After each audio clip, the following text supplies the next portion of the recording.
Selamat siang, kami dari kelompok 4 yang berisikan saya sendiri, Cindy Lauren, dan teman-teman saya yaitu Josephine, Catherine, Michelle, Vania, dan Cindy Tania.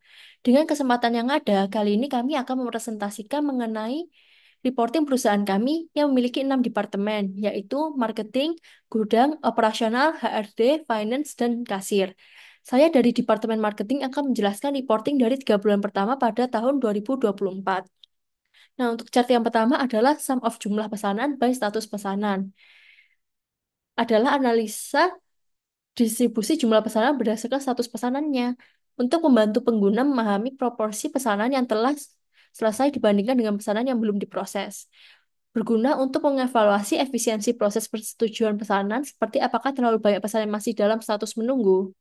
Nah, kita bisa lihat di sini bahwa ada dua kategori yaitu disetujui dan menunggu. Dan untuk yang disetujui itu sendiri hanyalah sebesar 45%, sedangkan yang menunggu sebesar 54%. Nah, jadi kita bisa lihat bahwa yang menunggu lebih besar. Ini menunjukkan bahwa sistem perlu lebih efisien dalam menyetujui pesanannya. Di sebelah kanannya adalah sum of jumlah pesanan untuk menampilkan total jumlah pesanan yang telah dicatat. Nah, total jumlah pesanan adalah 6.094 unit. Dan kita bisa lihat bahwa mungkin maksimal yang diharapkan adalah 12.000 unit. Dan jika angka berada di bawah target, tim dapat mengambil langkah seperti promosi tambahan untuk meningkatkan pesanan. Dan menurut saya ini adalah hal yang wajar jika hanya masih setengah yang tercapai, karena ini masih di 3 bulan pertama pada tahun 2024. Lalu untuk di sebelah kanannya ada donut chart di mana sum of jumlah pesanan baik kode barang dan order ID. Dan untuk membandingkan kontribusi jumlah pesanan berdasarkan kode barang dan order ID-nya. Nah, dengan ini kita bisa tahu dan mengidentifikasikan barang mana yang paling populer yang menyumbang jumlah pesanan tertinggi. Nah, setiap segmen mewakili kode barang yang berbeda dan persentase untuk setiap kode barang ditampilkan. Visual ini memberikan wawasan tentang barang yang paling banyak dipesan. Barang dengan kontribusi kecil dapat dianalisis lebih lanjut untuk melihat apakah perlu dilakukan promosi atau penghentian produk. Nah, untuk di tengah kiri, kita bisa lihat ada scatter plot di mana sum of jumlah pesanan by status pesanan dan nama pelanggan. Untuk memvisualisasikan jumlah pesanan berdasarkan status pesanan dan nama pelanggannya. Dan membantu mengidentifikasi pelanggan dengan pesanan tertinggi dalam masing-masing status. Berguna untuk menganalisa pelanggan, seperti menentukan pelanggan loyal yang sering menyelesaikan pesanannya. Nah, secara detail kita bisa lihat bahwa sumbu horizontal menunjukkan nama pelanggan, sedangkan yang vertikal menunjukkan jumlah pesanan untuk masing-masing pelanggan. Dan seperti apa yang kita bilang tadi, terdapat dua kategori status pesanan yaitu disetujui dan menunggu. Dan dengan warna yang berbeda, ini untuk mempermudah identifikasi pelanggan dengan pesanan tertinggi dalam status tertentu. Dapat digunakan untuk menargetkan pelanggan tertentu dengan insentif atau diskon berdasarkan status pesanan mereka. Kemudian di bawahnya adalah line chart untuk sum of jumlah pesanan by tanggal, untuk menunjukkan tren jumlah pesanan berdasarkan tanggalnya. Dan menunjukkan tren jumlah pesanan berdasarkan waktu, membantu tim pemasaran atau manajer memahami periode sibuk dan periode sepi, dan memudahkan dalam membuat keputusan strategis seperti kapan harus meningkatkan promosi atau menambahkan staf untuk menghadapi lonjakan pesanan. Secara detail kita bisa lihat bahwa yang horizontal menunjukkan tanggalnya dan yang vertikal menunjukkan jumlah pesanannya. Nah, di grafik ini menunjukkan periode dengan jumlah pesanan tertinggi dan terendah sehingga mempermudah identifikasi tren musiman atau hari sibuk. Jika ada lonjakan pesanan di waktu tertentu, perusahaan dapat mempelajari penyebabnya. Misalnya, ada promosi atau acara khusus yang mencoba mereplikasinya. Yang terakhir ada bar chart, di mana sum of jumlah pesanan by nama pelanggan. Ini untuk menampilkan total jumlah pesanan berdasarkan nama pelanggan. Yang sumbu horizontal menunjukkan jumlah pesanan, sedangkan yang vertikal menunjukkan nama pelanggan. Bar chart ini membantu memahami pelanggan mana yang paling banyak memesan. Nah, pelanggan dengan jumlah pesanan besar bisa diprioritaskan untuk hubungan jangka panjang, seperti dengan memberi program loyalitas atau penawaran eksklusif. Nah, kita bisa lihat di seluruh dashboard ini dirancang untuk memberikan wawasan komprehensif mengenai aktivitas pesanan yang telah terjadi di 3 bulan pertama. Semuanya perkenalkan saya Catherine Felicia, saya mengambil Departemen Gudang dan berikut adalah tabel yang sudah saya buat. Itu terdiri dari ini bisa kalian lihat ada bulan SLE status pengiriman overall rating dan lain sebagainya. Dan lanjut ke laporan visualisasi saya di mana yang pertama itu ada jumlah sebesar stok awal, jumlah sebesar stok keluar, dan jumlah sebesar stok akhir oleh nama barang. Itu digunakan untuk memantau stok barang secara keseluruhan. Jadi untuk produk E, Q, R, dan lain sebagainya itu kita bisa lihat stok awalnya, stok keluarnya, dan juga stok akhirnya itu dari masing-masing produk dari visualisasi ini. Selanjutnya yang kedua itu ada jumlah sebesar stok keluar oleh tanggal keluar. Jadi itu untuk melihat pola stok keluar setiap bulannya. Jadi kita dari sini kita bisa lihat dari tanggal sekian itu stok keluarnya 80, tanggal sekian stok keluarnya 214. Jadi dari sini itu kita bisa melihat eh, perkembangan naik turunnya stok keluar dari setiap bulannya dari sini. Terus selanjutnya ada jumlah pengiriman oleh bulan dan status pengiriman. Itu kita untuk menilai keandalan pengiriman barang itu secara tepat waktu atau tidak. Dari sini itu kita bisa menilai tingkat akurasi suatu pengiriman dari departemen gudang yang kita handle ini. Misalnya dari bulan Maret itu jumlah pengirimannya 72. Terus dari Januari ini jumlah pengirimannya 68, Februari jumlah pengirimannya 60. Nah, dari sini kita bisa lihat akurasi pengiriman kita itu udah tepat waktu atau tidak.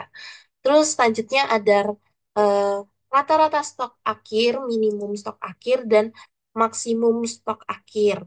Nah, ini itu untuk melihat dari sini kan kita bisa lihat stok maksimum saya itu 49 dan stok minimum saya itu 0. Nah, di sini itu kita bisa lihat dari stok akhir kita itu apakah menumpuk atau tidak. Kalau di rata-rata semuanya sih totalnya 23,21. Nah, dari sini kan kita bisa lihat gunanya apa sih tujuan visualisasi ini itu untuk memahami stok yang mendekati habis atau terlalu banyak. Jadi kita bisa lihat dari visualisasi ini apakah perputaran persediaan stok barang yang di gudang ini itu sudah berjalan dengan baik atau enggak. Jadi kita meminimalisir penumpukan barang yang tentunya merugikan gitu. Dan dari sini kita bisa lihat kalau misalnya rata-rata stok akhirnya itu 23,21 yang dimana itu di bawah 25 yang sudah terbilang cukup baik dan cukup efektif untuk perputaran stoknya. Terus selanjutnya ada jumlah sebesar stok keluar oleh nama barang.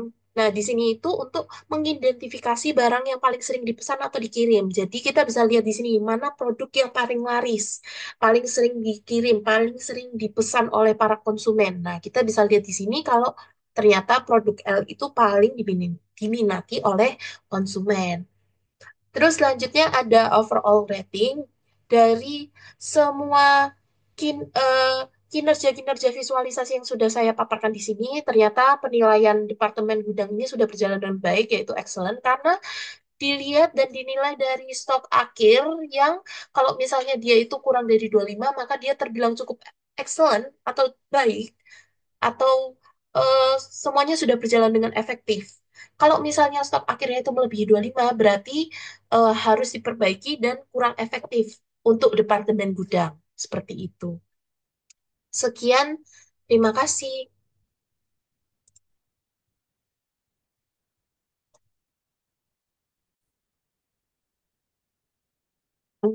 Jadi untuk departemen operasional di sini saya akan menjelaskan perhitungan saya. Yang pertama adalah eh, dari sini. Nah, ini tuh adalah jumlah distribusi oleh truk ID. Nah, ini dipergunakan untuk apa? Perhitungan ini, data visual ini dipergunakan untuk melihat jumlah banyaknya distribusi oleh truk untuk memantau proses pengirimannya apakah berjalan dengan baik atau tidak. Nah, jadi ini adalah banyaknya truk yang eh, melakukan distribusi. Nah, ini tuh apakah sudah 100% atau belum? Nah, ini terlihat jika mereka semuanya melakukan dengan baik. Jadi artinya mereka 100% semuanya. Kemudian untuk yang perhitungan kedua, untuk data visualisasi yang kedua, ini adalah eh, menggabung- menggabungkan sampel nomor DO, order ID, status distribusi, serta jumlah distribusi. Nah, ini dipergunakan untuk apa? Nah, ini tuh dipergunakan untuk memantau status orderan konsumen secara rinci, kayak melihat dari jumlahnya, kemudian bagaimana nomor DO-nya, nomor order ID-nya, kemudian bagaimana tentang status distribusinya. Jadi, ketika kita ingin melihat eh, orderan dari seorang konsumen, ketika ditanyai, kita tinggal mencari aja di sini tentang nomor DO dan juga eh, proses nomor DO dari konsumen itu. Jadi, apakah sudah terproses ataupun selesai. Kemudian, untuk yang data visual yang ketiga, yaitu menggabungkan dari sampel jumlah distribusi dan juga status distribusi. Nah, ini digunakan untuk apa? Nah, ini digunakan untuk memantau jumlah distribusi yang sudah disediakan atau melihat status jumlah distribusi. Nah, jadi ini tuh terlihat status distribusinya misalnya yang proses. Nah, proses itu yang eh, sedang secara distribusikan secara proses itu masih ada sekitar 3.000 ataupun 41,5%. Kemudian untuk yang selesai bisa dilihat yang sudah selesai didistribusikan adalah sebanyak 4.000 atau sebanyak 58,5%. Kemudian next untuk data visual yang keempat, nah ini tuh adalah menggabungkan sampel dari jumlah distribusi, kemudian truk, nomor truk atau truk ID, serta status distribusi. Nah, melihat dari eh, sampel ataupun data visual ini tuh untuk melihat bagaimana status truk yang digunakan untuk distribusi. Nah, apakah sudah terselesaikan atau masih dalam proses? Nah, ini bisa dilihat untuk truk-truk yang tadi itu tuh apakah sudah menyelesaikan distribusi atau belum. Itu bisa dipantau dari sini. Kemudian untuk data visual yang kelima yaitu adalah menggabungkan sampel dari jumlah distribusi dan juga bulan serta status distribusi.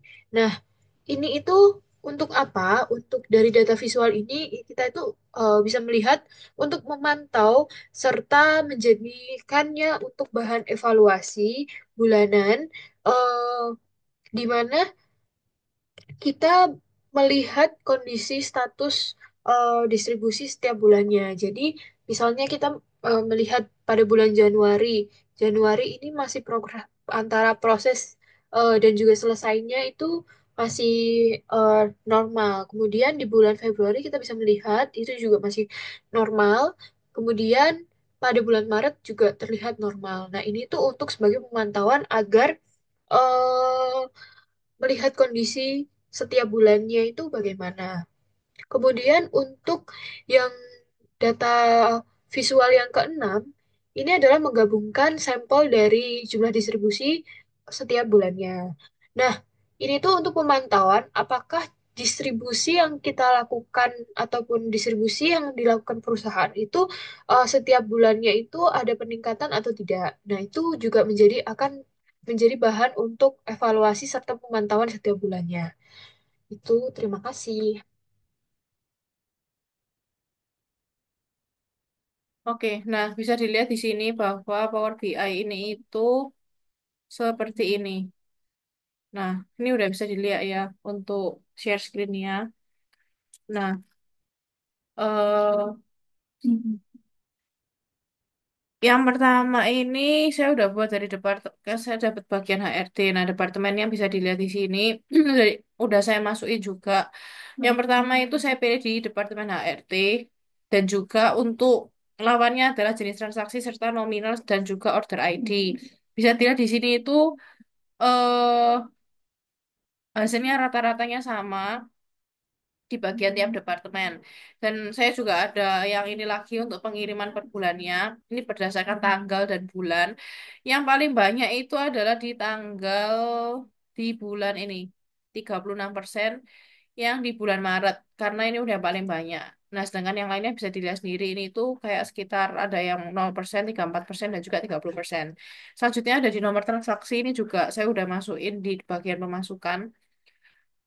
Lawannya adalah di order ID, tanggal, dan juga tugas. Di tiap eh, tugasnya beda-beda juga. Selanjutnya ini ada beberapa diagram atau tabel juga. Yang ini berdasarkan jumlah dari kode barang dan ID pegawai. Ini lumayan banyak, tapi rata-rata yang paling tinggi itu ada di bagian ini, sekitar 50%-an gitu. Selanjutnya yang paling terakhir ada di sini. Ini yang paling terakhir. Bentar, guys. Nah, Hmm. ini pegawai 1 sampai 10 udah lumayan banyak dan hasilnya juga sama. Seperti itu.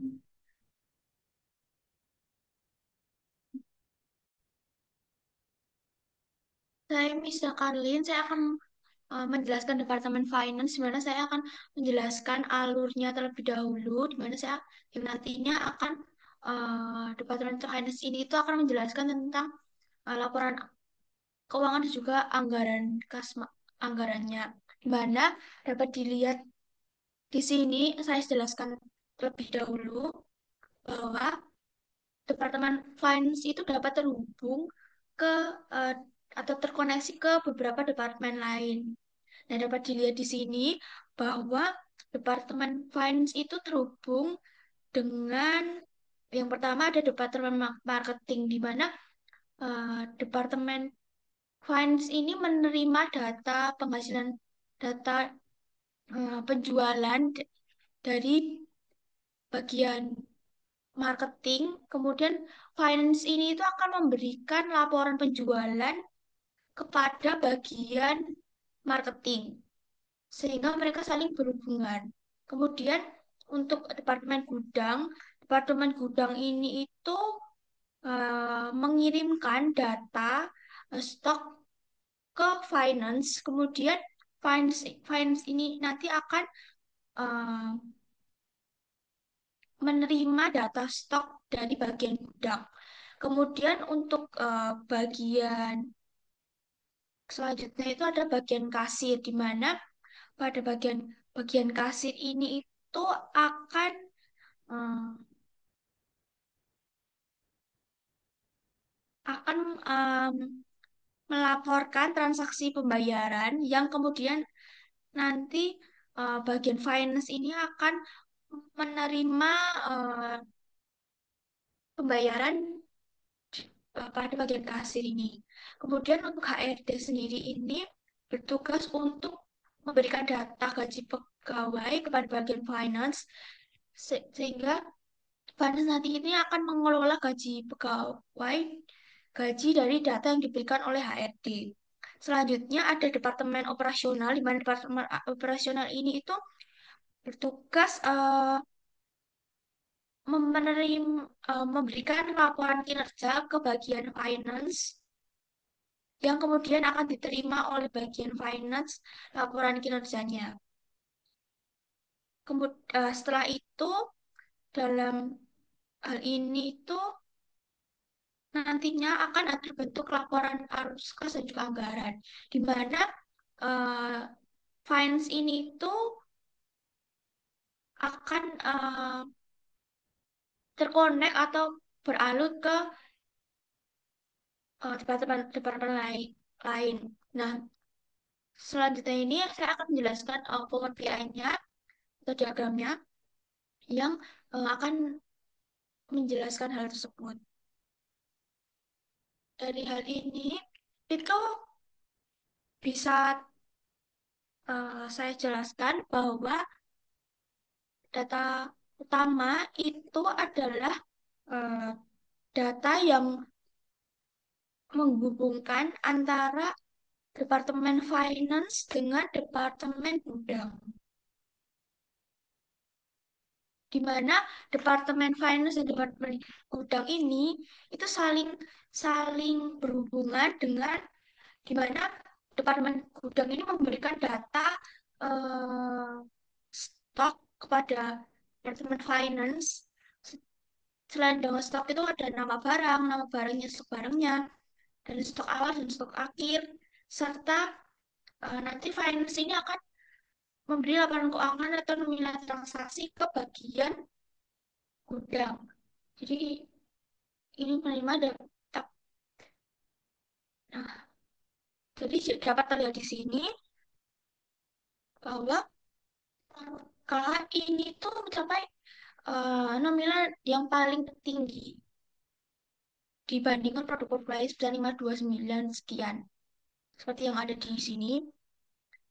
Sedangkan produk yang paling rendah itu ada pada produk W. Itu 27 M atau 27 miliar. Sekitar 27 miliar. Ya, jadi sebesar 53 miliaran sekian. Tuh. Sehingga kalau di sini bahwa Departemen Finance dan gudang ini saling terkait di mana bagian gudang memberikan data ke bagian finance, kemudian finance memberikan laporan keuangannya. Terlihat jelas di sini. Kemudian yang kedua itu hubungan Departemen Finance yang menghubungkan ke HRD, di mana HRD ini nanti itu akan memberikan eh, HRD ini memberikan data gaji pegawai, nama pegawai, dan juga tugas-tugas pegawai, serta Departemen Finance ini akan membuat laporan anggarannya atau nomilannya, nomilan di mana finance nantinya itu akan menerima laporan kinerja atau gaji pegawai atau tugas-tugas dengan pegawai di pada departemen dari HRD, di mana di sini dapat terlihat bahwa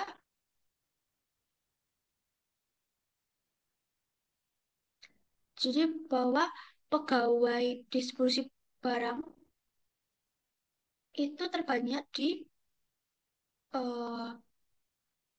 terbanyak di produk yang L plus UM. Kemudian ini terbanyak 99 sekian itu di barang produk yang L, produk L. Dapat terlihat juga di sini 100, pelanggan 142 itu menerima barang.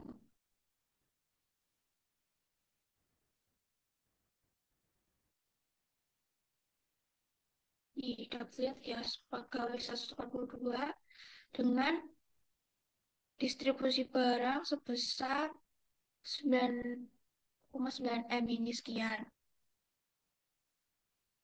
Kemudian selanjutnya untuk Departemen Finance ini juga uh, tertaut dengan Departemen Kasir, di mana Departemen Kasir ini itu akan memberikan laporan transaksi pembayaran, mana nominal laporan transaksi pembayaran, juga tanggal pembayaran, sedangkan Departemen Finance ini nanti itu akan menerima pembayaran yang berasal dari kasir, di mana di sini itu terlihat bahwa terdapat pemasukan, semuanya itu pemasukan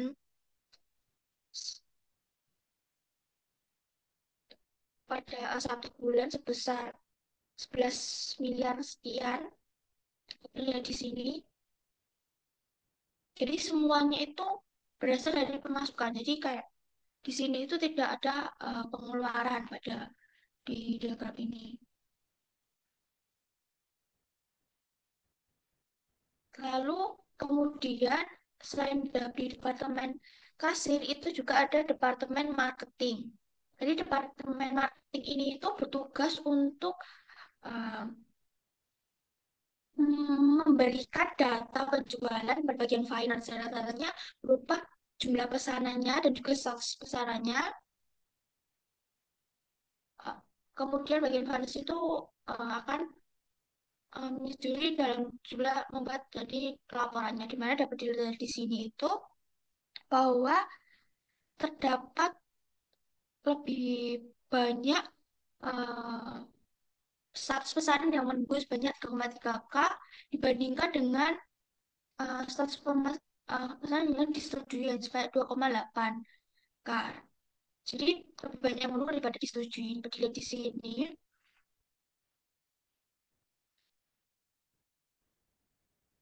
jadi totalnya sebenarnya 6K.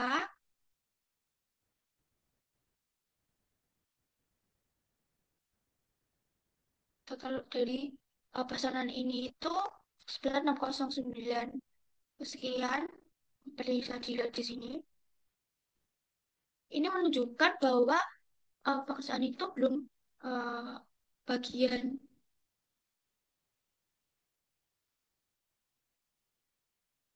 pekerjaan ini tuh belum maksimal karena em, masih banyak pesanan yang menunggu dibandingkan yang disetujui.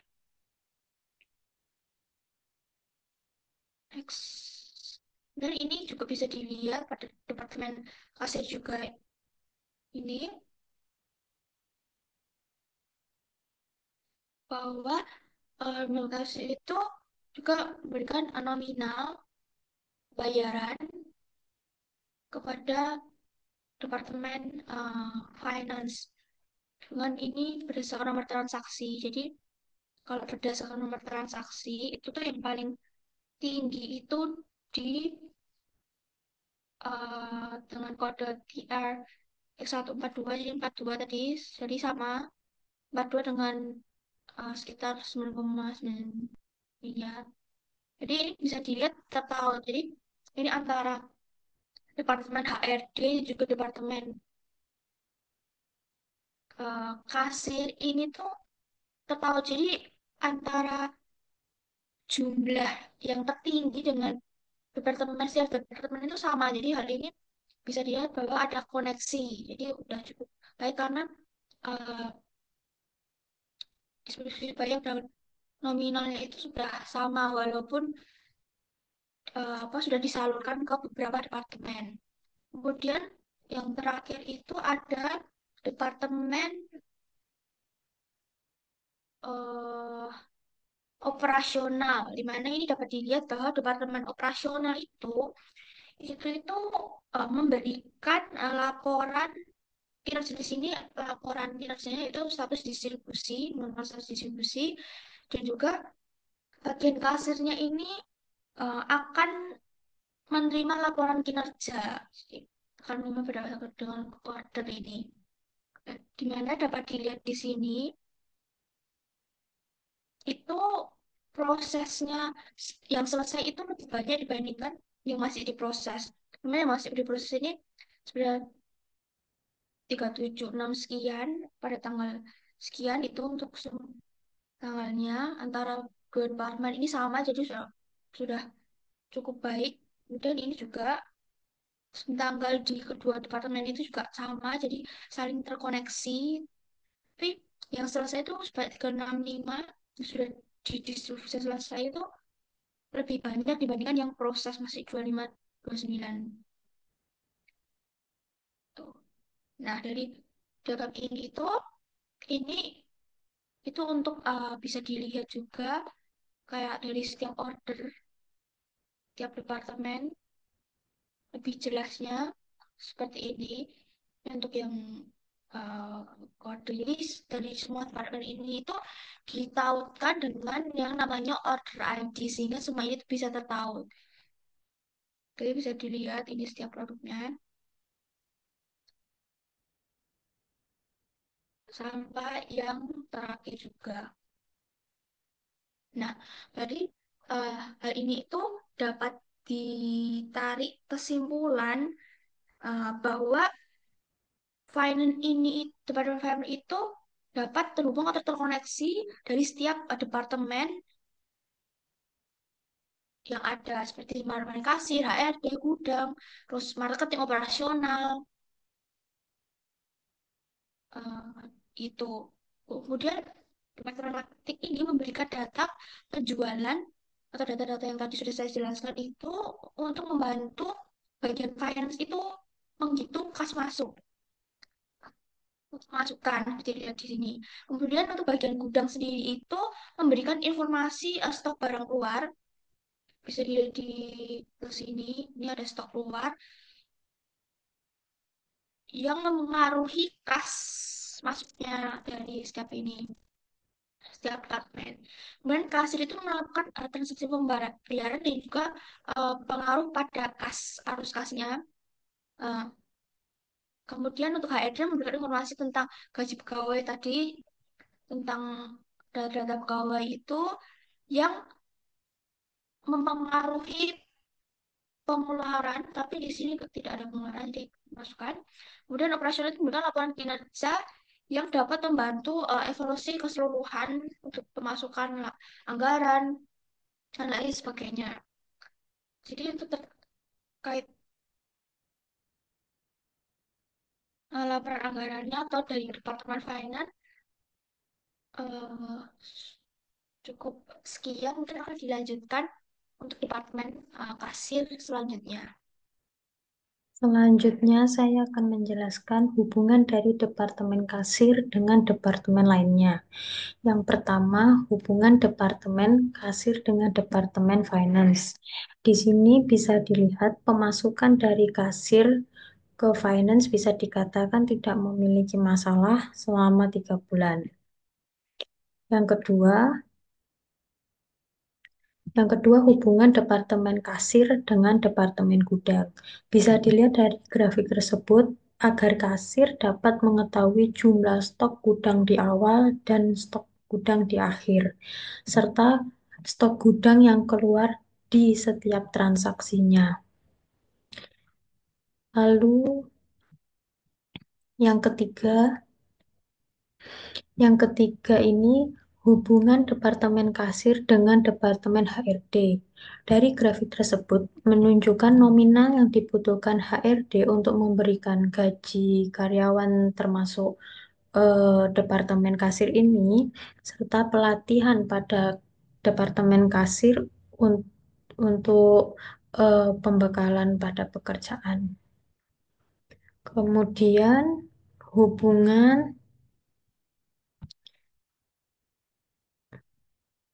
Kemudian hubungan dengan Departemen Kasir dengan Departemen Marketing. Bisa dilihat pada grafik tersebut bahwa banyak pesanan yang eh, dibandingkan dengan yang sudah disetujui untuk melakukan pengiriman. Lalu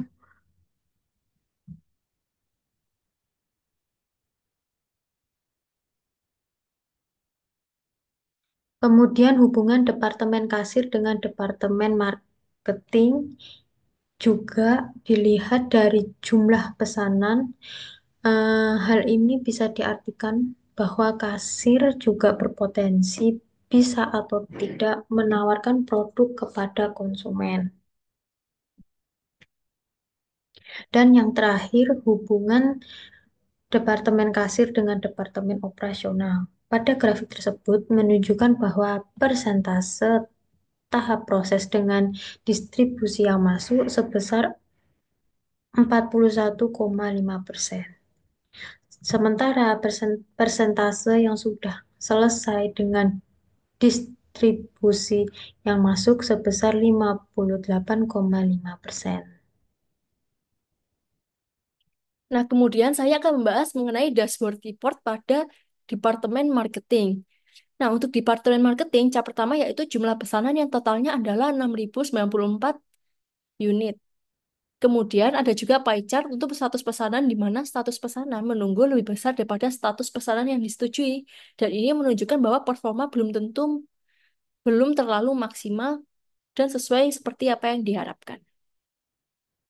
Selanjutnya yaitu dashboard report, itu untuk menunjukkan kesimpulan dari setiap visualisasi dari setiap departemen, dan saya adalah departemen gudang, di mana untuk departemen gudang saya memilih dua, yaitu jumlah sebesar stok keluar oleh nama barang dan jumlah sebesar stok keluar oleh tanggal keluar.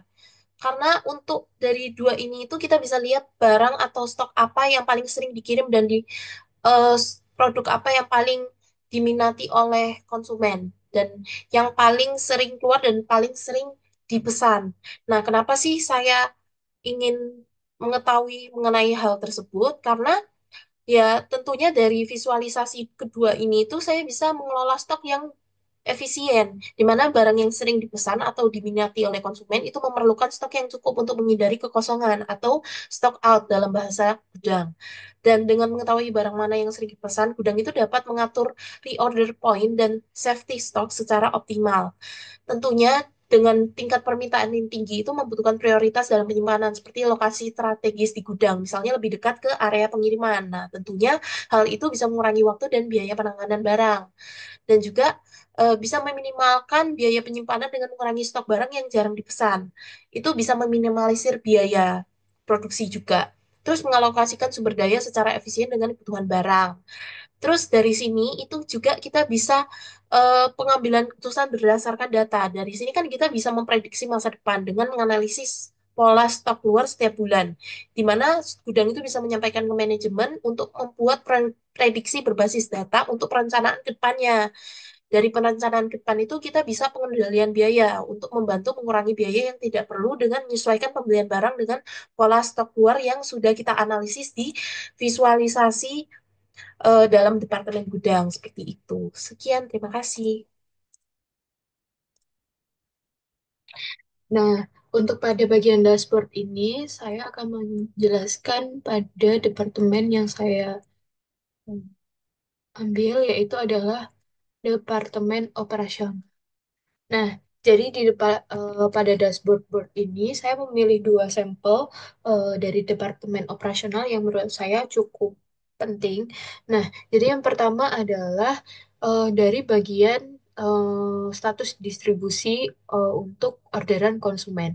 Nah, ini seperti yang sudah saya jelaskan. Nah, ini tuh penting menurut saya karena kenapa? Ketika perusahaan melihat memantau ya status jumlah distribusi itu akan sama saja kita sedang mengukur kinerja. Nah, kinerja dari Departemen Operasional ini pun juga menjadi tolak ukur. Nah, apakah Departemen Operasional ini tuh memiliki efektivitas dan juga mendapatkan kepuasan pelanggan atau tidak? Nah, kemudian untuk mendeteksi masalah secara cepat, karena dengan seperti ini akan mempercepat pekerjaan kita sehingga pendeteksian masalah akan lebih cepat. Kemudian efisiensi biaya. Ketika kita sudah merekapnya menjadi satu seperti ini, itu akan juga mempengaruhi biaya serta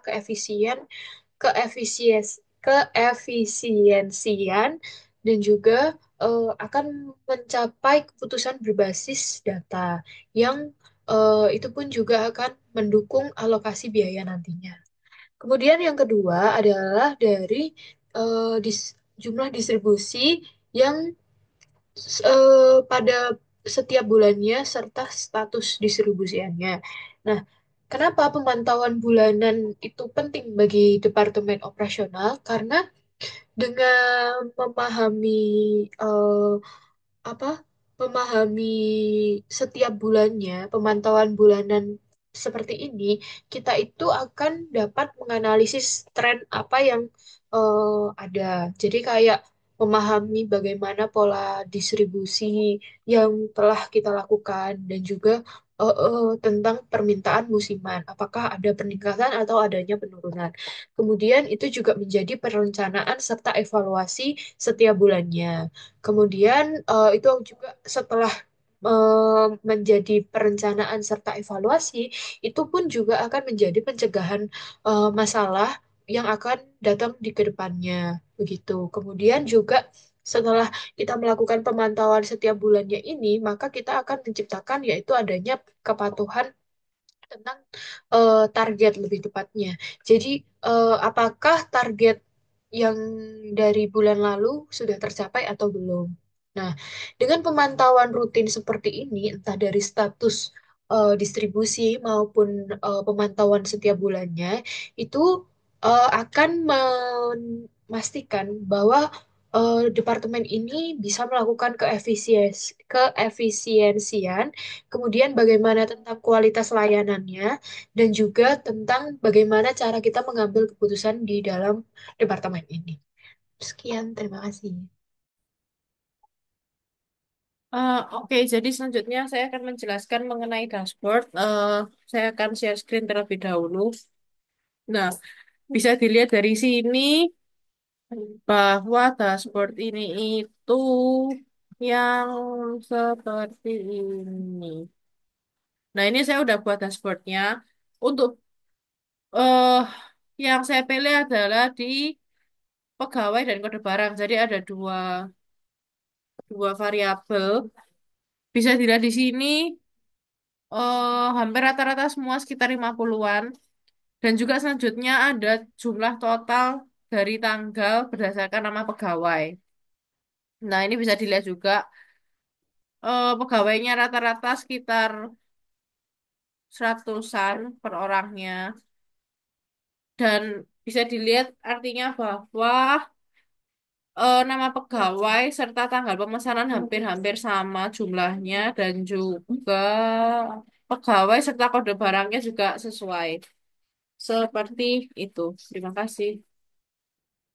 Selanjutnya saya akan menjelaskan dashboardnya sendiri untuk untuk departemen finance-nya.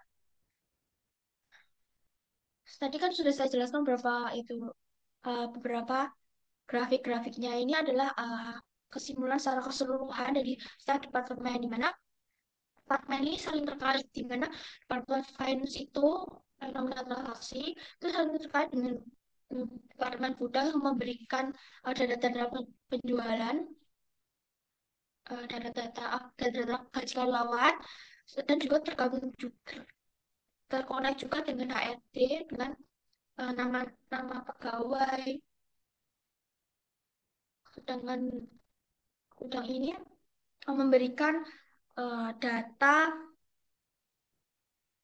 stok gudang yang nantinya eh, akan saling terkoneksi. Bisa dilihat bahwa eh, nominal transaksinya berdasarkan nama barang, nama pegawai, dan lain sebagainya ini itu kalau dari secara keseluruhan ini itu yang paling banyak itu kalau di sini itu produk J dengan 9M itu nominal transaksinya, dan untuk nama pegawainya itu pegawai 140 dan juga produknya di EJ maksudnya itu. Sedangkan untuk departemen lain itu bisa dilihat di sini. Jadi berdasarkan jumlah pesanan, nominal, jadi pesanan itu file juga terkait dengan kasir nominalnya, dan juga marketing, jumlah pesanan dan status pesanannya itu bisa dilihat di sini. Jadi status menunggu itu lebih banyak dibandingkan yang status tidak menunggu. Jadi yang disetujui itu hanya 2,8 dengan transaksinya pemasukan dengan status pesanan yang menunggu. Jumlah pesannya sebanyak 3299 dengan totalnya 6 miliar. Untuk totalnya sendiri itu sebesar 6.094 total keseluruhannya. Nah, untuk yang departemen ini sendiri itu jenis transaksinya itu pemasukan juga disetujui itu sebesar 2795 dan HT itu 21 dengan sum nominalnya 4M sekian dan totalnya 6094. Kemudian ini juga selain itu juga departemen finance terhubung dengan departemen operasional memberikan